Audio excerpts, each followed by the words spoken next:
everybody, Mark, aka the Nerdy Punk, back again tonight for a new video.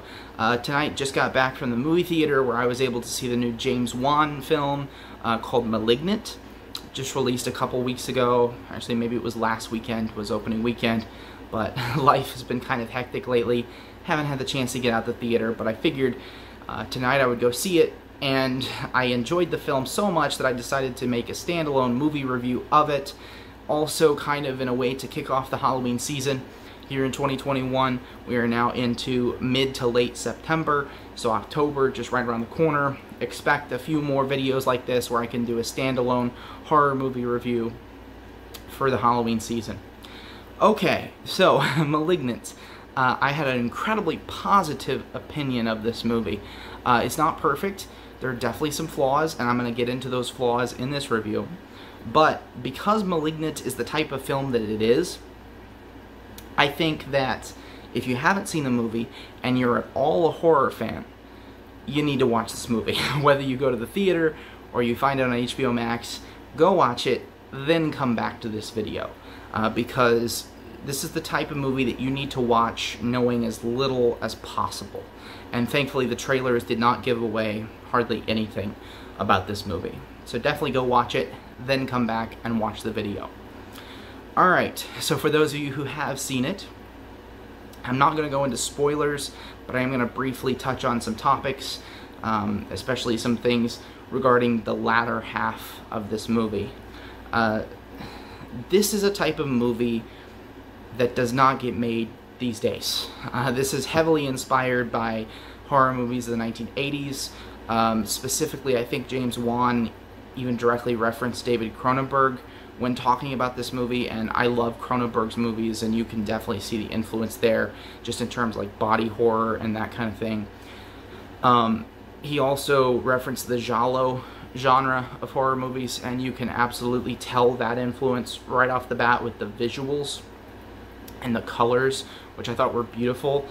James Wan is a master in terms of framework and, you know, putting certain things in the shot and, you know, kind of playing with your mind as a viewer of the movie in terms of like where the scare is going to come from. He's very inventive with that, even with his more straightforward horror movies like the Conjuring series. So I knew James Wan going in. I knew James Wan, I could trust him in terms of making a horror movie. I did not quite expect the direction it was going to take in the second half of the movie. Now I will say that the core of the plot was pretty predictable. By I think 30 minutes in, I had pretty much called it as to the basic idea of what was going to happen. Now, I did not call the major plot reveal at the end of the film. So if you've seen the film, there's a scene where the main character's sister is watching these videotapes. I did not predict that at all, and I was blown away by it. I loved it so much. It was bonkers. It was insane. And that's the main reason why this movie is so unique and why I loved it so much. Now I'm really interested to see if that will hold up when I watch it again. So I'm going to hopefully watch it again before the end of the year. I don't know exactly when, but in order to kind of get a firm placement on this, whether this movie is one of my top 10 movies of the year, because as of right now, it's near the top of the list.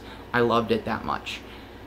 However, like I said, I don't know if that's going to hold up on repeated viewings, because a lot of the enjoyment I got out of this movie was the fact that it went there, that it, you know, took some risks and really kind of blew me away a little bit. Because you just don't see movies like this anymore. You know, the horror movies of, you know, the 2010s and the 2020s seem to be kind of rip-offs of The Conjuring. So there's not a lot of body horror and stuff like that these days, which, again, the more rare something is, the more I tend to love it, for whatever reason. But it definitely takes courage, and it takes courage not just from somebody like James Wan, but especially from like the studios to put the money into a movie like this. So I really hope that it does well and movies like this can continue to get made. My issues with the movie So the performances are not spectacular. Definitely could be some better performances. There could absolutely be some better dialogue. A lot of the movie, I feel, is very self-aware, but the dialogue is where that kind of falls flat for me.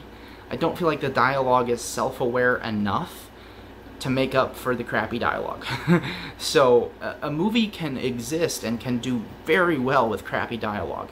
It just has to do it right, like perfectly right. Otherwise, the dialogue is going to fall flat. And I felt like that happened here. There's a few other minor issues that I have with the movie, some things that don't really make sense if you think about them. But again, you know, based on the direction it goes in the third act of this film, you don't exactly expect everything to make perfect sense with a movie like this. I kind of also... So, for those of you who have seen the movie, again, if you haven't seen the movie, why are you watching? Definitely go watch the movie first. But for those of you who have, I do want to kind of share kind of a theory that I have with the movie, kind of something that I read into it that maybe was intended or wasn't intended. There were some things towards the latter half of the movie that really made me think part of this may have been like an analogy to women's rights and women's reproductive rights as well. Just kind of the themes of control of the physical body and, you know, things like sexual assault and domestic violence, which plays a role in this movie. I don't know. That's kind of a theory that I have, and some of the dialogue towards the end kind of fit that theme as well. So I don't know if that's something James Wan intended, if that's something that I'm reading into it, I don't know, but I'd love your thoughts down below if you've seen the film. For a grade, I think I have to give this a 4 out of 5.